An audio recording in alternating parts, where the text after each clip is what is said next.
ସବୁ ମାସର ଦ୍ୱିତୀୟ ଶନିବାର ବନ୍ଦ ରହିବ ସ୍କୁଲ। ରାଜ୍ୟ ସରକାରଙ୍କ ବଡ଼ ଘୋଷଣା। ଛାତ୍ରଛାତ୍ରୀମାନଙ୍କ ପାଇଁ ଖୁସି ଖବର। ଏଣିକି ପ୍ରତ୍ୟେକ ମାସର ଦ୍ୱିତୀୟ ଶନିବାର ଛୁଟି ମିଳିବାକୁ ଯାଉଛି।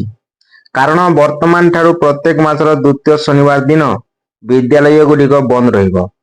ରାଜ୍ୟ ସରକାରଙ୍କ ଏହି ନିଷ୍ପତ୍ତି ପିଲାମାନଙ୍କ ପାଇଁ ଏକ ବଡ଼ ଖୁସିର ଖବରଠାରୁ କମ୍ ନୁହେଁ।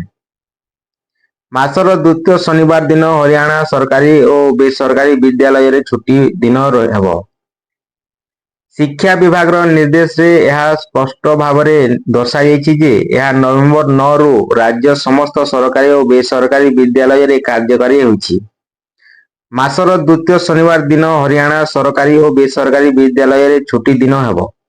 ଶିକ୍ଷା ବିଭାଗର ନିର୍ଦ୍ଦେଶରେ ଏହା ସ୍ପଷ୍ଟ ଭାବରେ ଦର୍ଶାଯାଇଛି ଯେ ଏହା ନଭେମ୍ବର 9ରୁ ରାଜ୍ୟରେ ସମସ୍ତ ସରକାରୀ ଓ ବେସରକାରୀ ବିଦ୍ୟାଳୟରେ କାର୍ଯ୍ୟକାରୀ ହୋଇଛି।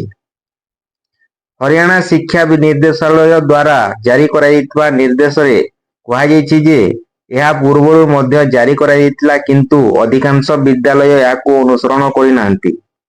ଏହା ଦେଖାଯାଇଛି ଯେ ଅନ୍ୟାନ୍ୟ ଛୁଟି ଦିନରେ କିଛି ବିଦ୍ୟାଳୟ ଛାତ୍ରଛାତ୍ରୀଙ୍କୁ ଅଧ୍ୟୟନ ବ୍ୟତୀତ ଅନ୍ୟ କାର୍ଯ୍ୟକଳାପ ପାଇଁ ବିଦ୍ୟାଳୟକୁ ଡାକନ୍ତି ଯାହା ଭୁଲ। ତେଣୁ ସମସ୍ତ ଜିଲ୍ଲା ଶିକ୍ଷା ଅଧିକାରୀଙ୍କୁ ଛୁଟି ଦିନରେ କୌଣସି ବାହାନା କରି ସ୍କୁଲକୁ ଡାକିବା ଉଚିତ ନୁହେଁ ବୋଲି ନିର୍ଦ୍ଦେଶ ଦିଆଯାଇଛି।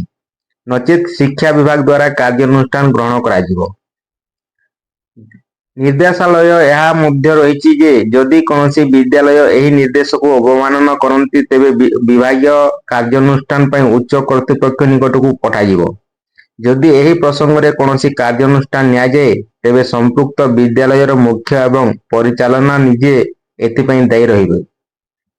ବ୍ୟୁରୋ ରିପୋର୍ଟ, ସାହାରା ନ୍ୟୁଜ।